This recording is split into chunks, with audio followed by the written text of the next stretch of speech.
Diela e palmës është sot.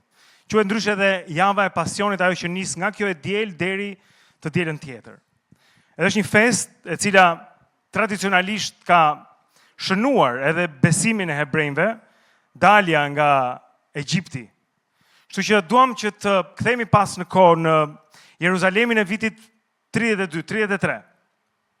Nuk e di si bie fiks cili ka qenë viti sakt, po kemi një foto të qytetit, siç ishte në atë kohë. Dhe po të shikoni këtu, do të vëmë re që tempulli dominon mbi qytetin, është gjëja kryesore që bie në sy.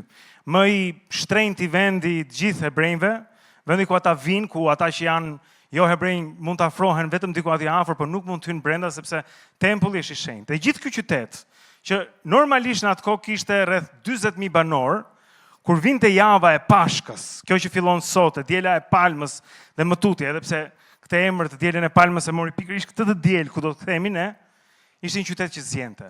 Dhe kishte rreth 200.000 banor, ndoshta edhe më shumë, sepse vinin peregrinë cilët donin që ta aduronin Perëndin dhe ishte i mbushur me qingja e pazar e njerëz që do të festojnë, do të japin, do të durojnë tek njëri tjetri. Gjithë të traditën duan ta bëjnë realitet, por atë vit për cilin po flasim, ditën kur Jezusi hyn në Jeruzalem, që quhet tani e diela e palmave, ishin mbledhur edhe më se zakonisht.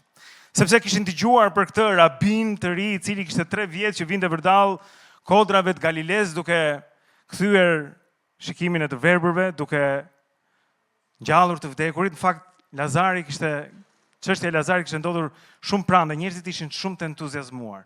Kështu që po prisnin, pyesin njëri tjetrin, a do të vi rabini? Ata prisin që ardhja e këtij rabinit sillte edhe shpëtimin e Jeruzalemit, edhe të kombit hebrej nga pushtimi romak. Ata po prisin për një prijes, për një mbret që do të hynte me lavdi edhe do të jepte fund asaj vuajtjes e poshtrimit, siç e konsideronin ata prezencën e Romës atje. Kështu që ky është konteksti ku ne jemi. Duhet mendojmë një qytet shumë të hareshëm, të gëzuar, e të zhurmshëm. Jezusi tani është në Betfage, e cili është një vend pranë Jeruzalemit, po jo brenda në qytet. Dhe u thot 2 dishepujve, siç ne e dim këtë histori, shumë prej nesh, është në të gjithë ungjit. Është tek Mateu, është tek Marku, është tek Gjoni, është tek Luka.